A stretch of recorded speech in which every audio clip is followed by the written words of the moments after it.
धाकड़ खबर बेखौफजुमा बेबाक अंदाज। धाकड़ खबर के न्यूज रूम से मैं आपके साथ हूं अकरम रईस खान। 2022 के विधानसभा चुनाव का उत्तर प्रदेश में एक तरीके से डंका बज चुका है। हालांकि विधिवत तौर पे जब आप जाएंगे तो यही कहेंगे भैया चुनाव आयोग ने कौन सा भी तारीखों का ऐलान कर दिया गया, ये कह रहे हो कि चुनावों का डंका बज गया। लेकिन उत्तर प्रदेश में भाजपा और आरएसएस ने पूरी तरह कमर कस ली। वैसे आपको बताएं 2022 में अकेला उत्तर प्रदेश ऐसा राज्य नहीं है जहां पे चुनाव होने जा रहे हैं। उत्तराखंड में भी चुनाव होंगे, पंजाब में भी चुनाव होंगे, मणिपुर में भी चुनाव होंगे और 5वें राज्य का नाम मुझे याद नहीं आ रहा। 5 राज्यों में शुरुआत में चुनाव है और 2022 के आखिर में आप देखेंगे गुजरात और एक आध राज्य में और चुनाव है, यानी कि पूरे साल 7-8 राज्यों में चुनाव हो सकते हैं। इसी दौरान खबर यह भी आ रही है कि जम्मू कश्मीर के नेताओं से जिस तरीके से प्रधानमंत्री नरेंद्र मोदी ने मुलाकात की है तो हो सकता है जम्मू कश्मीर में भी आपको चुनाव देखने को मिल जाए। लेकिन चर्चा का विषय जैसे अभी हाल फिलहाल में 5 राज्यों में चुनाव हुए हैं, केरल, असम, पश्चिम बंगाल, पुडुचेरी और तमिलनाडु। लेकिन चर्चा का विषय जिस तरीके से वहां बंगाल बना रहा वैसे ही चर्चा का विषय अभी से उत्तर प्रदेश बन गया है। और उत्तर प्रदेश में शाम दाम दंड भेद के जरिए भारतीय जनता पार्टी चाहती है कि वो सत्ता में वापसी करे ताकि 2024 में फिर से वो दिल्ली का रास्ता जो यूपी से होकर जाता है उसको तैयार कर सके, उसको बनाए रख सके। इसी बीच एक तस्वीर उभरी कि हमारे देश के महामहिम यानी कि राष्ट्रपति रामनाथ कोविंद भी उत्तर प्रदेश के दौरे पर पहुंच गए। 4 दिनों के लगातार वो दौरे पे गए और बाकायदा एक महाराजा ट्रेन में बैठ के गए। उसके बाद बहुत सारी चीजें देखने को मिली हैं। उनके द्वारा बोले गए बहुत सारे बोल बचनों पर बहस छिड़ गई है, जिसमें से एक लाइन उन्होंने बोली है कि साहब राष्ट्रपति को 5 लाख रुपए की सैलरी यानी कि तनख्वाह मिलती है, जिसमें से 3.25 लाख टैक्स में चला जाता है। इसके अलावा वैसे आप उनके बयानों पर गौर करेंगे तो उन्होंने बहुत सारी चीज़ें बोली हैं। मैं इस गांव का बच्चा था, इस गली में घूमता था, क्या मैं कभी सोच सकता था कि मेरे समाज का व्यक्ति या मेरे जैसा व्यक्ति देश के सबसे सर्वोच्च पद पे बैठेगा। मैं जब तक बिहार का राज्यपाल नहीं बना था मैं कभी ट्रेन में नहीं बैठा था, तब मैं ट्रेन में बैठा। जैसे वो जाके एयरपोर्ट पे उतरे उन्होंने मट्टी को अपने माथे से लगाया, चूमा और मंदिर में जाके पूजा अर्चना तमाम तरीके की, मतलब कुल मिला के एक भावुक इमेज बनाने की कोशिश की जा रही है। आपने देखा होगा डॉक्टर भीमराव अम्बेडकर को भी याद किया जा रहा है, उनके नाम पर जो है प्रतिमा बनाने और तमाम तरीके की चीजें भी सामने आ रही हैं। यानी कि कुल मिला के अगर आप देसी भाषा में समझें जो धाकड़ खबर बोलता है भैया, ये दिखाने बताने की कोशिश की जा रही है कि देखो मुझे जो ये सम्मान मिला, मैं दलित समाज से आता हूँ, एक पिछड़े समाज से आता हूँ, एक अनुसूचित जाति से आता हूँ और आज वहाँ उस पद पे बैठा हूँ तो वो किन की वजह से बैठा हुआ हूँ। और 2022 में चुनाव है, ज़्यादा कहानी बताने की ज़रूरत नहीं है, जो मुद्दा है उसी पे रहते हैं। तो मुद्दा है उन्होंने कहा कि 5 लाख रुपए की सैलरी मिलती है, 2.25 लाख रुपए टैक्स में चले जाते हैं।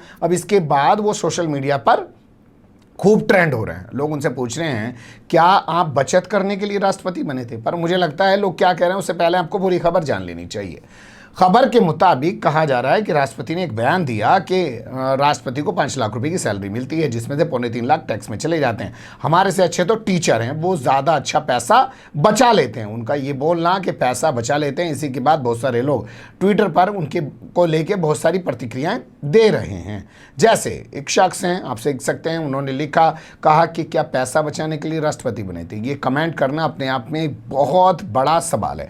दूसरे एक शख्स हैं, वो कहते हैं कि मुझे तो आज तक यही पता था कि देश के राष्ट्रपति जो है इनकम टैक्स के दायरे में नहीं आते हैं, लेकिन आपने बताया कि 3.25 लाख रुपए का टैक्स दे रहे हैं, तो आपसे कौन है वो जो 3.25 लाख रुपए का टैक्स ले रहा है? ये देश के सामने आना चाहिए।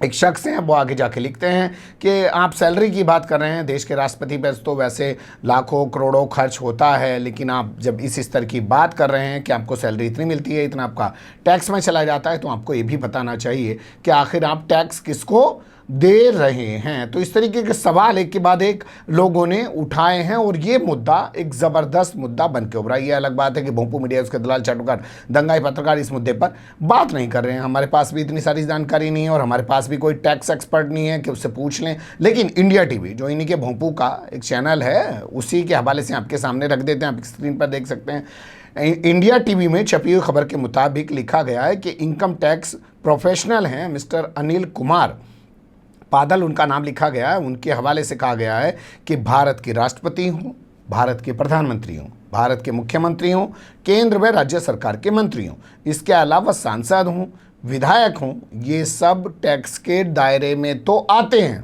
ये सब टैक्स के दायरे में तो आते हैं, लेकिन जो इनको वेतनमान मिलता है, यानी कि जो इनको सैलरी मिलती है, जो इनको भत्ते मिलते हैं, उस पर इनको टैक्स नहीं देना होता, क्योंकि ये किसी कंपनी के एम्प्लॉय नहीं है। इनको जनता ने चुना है और जनता तो टैक्स दे ही रही है अपना, उसी टैक्स के पैसे तो पूरी सरकार चल ही रही है। तो ये किसी नियोक्ता के द्वारा नियुक्त किए गए नहीं हैं जो इनको टैक्स देना पड़ेगा, ये बात इसमें लिखी गई है। अलबत्ता ये लोग भी अपनी आईटीआर यानी कि इनकम टैक्स रिटर्न फाइल करते हैं। वो कैसे करते हैं? अन्य स्रोतों से होने वाली इनकम से।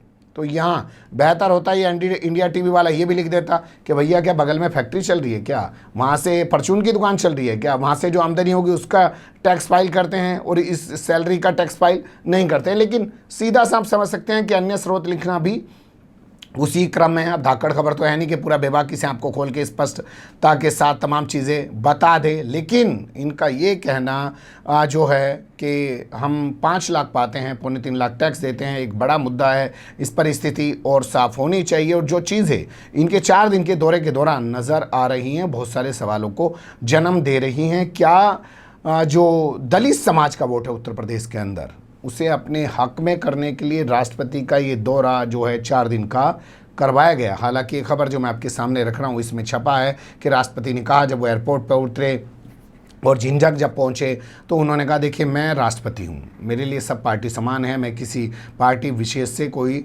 मेरा लेना देना नहीं है। सब पार्टी, कांग्रेस हो, सपा हो, बसपा हो, सब मेरे लिए जितनी भी राजनीतिक पार्टियाँ समान है। लेकिन आप भी समझ सकते हैं कि अगर इनको जाना होता तो इनके जाने का सबसे अच्छा समय कौन सा था बताइए। कोई भी आदमी जब कुछ बन जाए, कोई बच्चा आपका 10वीं में पास हो जाए, 12वीं में पास हो जाए, वो उसी टाइम जीत के अपने पास होने के बाद घर जाता है ना, जाके अपने माँ बाप को बताता है देखो मैं बन गया, अपने गांव मोहल्ले को बताता है। कोई बच्चा यूपीएससी में आईएएस आईपीएस बन जाए तो वो उसी वक्त जाके डंका पीटता है ना, देखो मैं बन गया।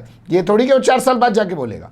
तो राष्ट्रपति जिस वक्त राष्ट्रपति बने थे उस वक्त अगर ये दौरा करते तो इनके दौरे पे कोई सवाल नहीं उठ सकता था। लेकिन अब चुनाव के दौरान जब ये दौरा किया है तो लग ये रहा है कि शायद ये दौरा करवाया गया है। इस तरीके की चर्चाएं लोग चला रहे हैं, इस तरीके की बातें लोग कर रहे हैं। तो इस पर भी एक स्पष्टीकरण राष्ट्रपति की तरफ से आना चाहिए कि उन्होंने इसी वक्त दौरा करना क्यों बेहतर समझा। और जिस वक्त वो चुने गए थे, भाई आदमी विधायक जीत जाता है, सांसद जीत जाता है तो क्या करता है? क्षेत्र में जाता है, जुलूस निकालता है, बताता है मैं सांसद बन गया, मैं विधायक बन गया, सभासद भी बन जाए, ग्राम प्रधान भी बन जाए, वो भी गली गली घूम के बताता है। लेकिन ये 4 साल बाद पहुंचे हैं और 4 साल बाद जिस तरीके के इनकी तमाम चीज़ें सामने आ रही हैं, ये बार बार ये बताने की कोशिश कर रहे हैं कि मेरे जैसा व्यक्ति ट्रेन में फला टाइम पर बैठा, मेरे जैसा व्यक्ति इस सीट पर कभी पहुँच नहीं सकता था जहाँ तक मैं पहुँचा हूँ। और वो भी ये सब बातें उत्तर प्रदेश में होने वाले विधानसभा चुनाव से पहले कर रहे हैं। तो वो सारे सवालों को जन्म दे रहे हैं। लेकिन उन्होंने जो ये बड़े विवाद को जन्म दिया है कि 5 लाख सैलरी मिलती है, 2.25 लाख टैक्स में चला जाता है,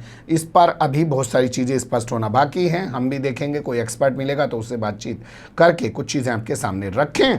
बने रहिएगा धाकड़ खबर के साथ। फिलहाल कमेंट्स के रूप में आप लोग अपनी राय दे सकते हैं, खबर को लाइक कर सकते हैं, चैनल को सब्सक्राइब कर सकते हैं और ज़्यादा से ज़्यादा हमारी खबरों को शेयर कर सकते हैं। फिर ऐसे ही किसी सुलगते हुए या उलझते मुद्दे लेकर मैं आपके सामने हूँगा हाजिर। फिलहाल अभी मुझे दें इजाज़त।